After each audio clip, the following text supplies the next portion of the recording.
संपत्ति, स्त्री, शक्ति और ज्ञान, ये चार चीजें पूर्व जन्म से ही सुकृत मिलती हैं। जो भाग्य में होगा सो ही आपको प्राप्त होगा।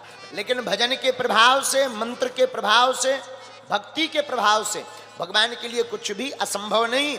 भगवान किसी भी जीव को सामर्थ्यता दे सकते हैं और जीवों के पास प्रायः मनुष्यों के पास भगवत कृपा से सामर्थ्यता आ जाती है। लेकिन ना आए तो निराश नहीं होना चाहिए।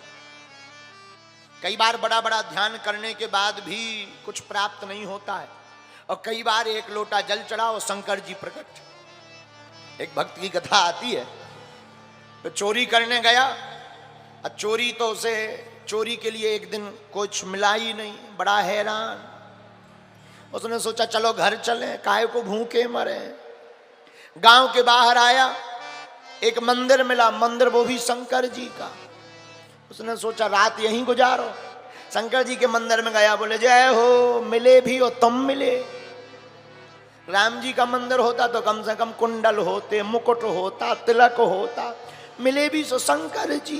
पिंडी के अलावा है क्या, अकेले तुम भर बैठे। लेकिन हम मिल गए सो कोई बात नहीं, जय हो, हम भी पांव पर आई। लेकिन जैसे ही उसने प्रणाम किया, नजर ऊपर लगाई, अरे बोले कुछ भी कहो, घंटा तो है ही है। कुछ नहीं तो कुछ तो है। तो वो पीतल का घंटा बंधा हुआ था। उसने कहा कुछ नहीं, घंटा तो है ही है। उसने कहा कि कैसे निकाले। खूब प्रयत्न किया, घंटा ऊंचाई पर। उसने सोचा तुम कब कब काम आओगे। शंकर जी के ऊपर ही चढ़ गया, लगा खोलने, और एक दो गांठ खोल ही पाया कि शंकर जी बोले तथास्तु, मांगो वरदान। ये बोला हे भगवान, इतनी रात क्यों, कौन वरदान दे रहा हो। नीचे से आवाज कैसी। जब नीचे देखो, बोले कौन। शंकर जी बोले हम।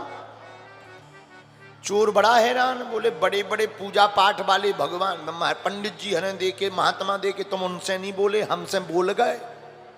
शंकर जी बोले आज तक हमें जितने मिले, किसी ने बेलपत्र चढ़ाई, रावण मिला उसने सिर चढ़ाया, लेकिन तुम अनोखे भक्त हो, तुमने पूरा शरीर ही हमारे ऊपर चढ़ा दिया है।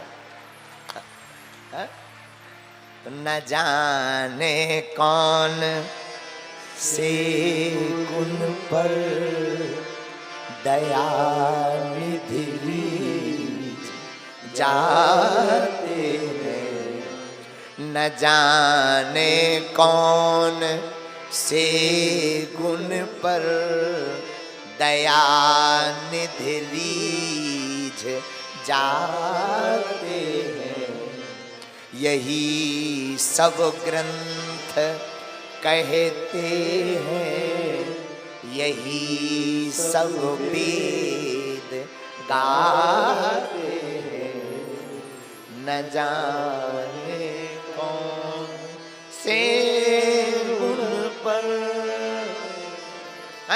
भगवान किस गुण पर रीझ जाए कोई ठिकाना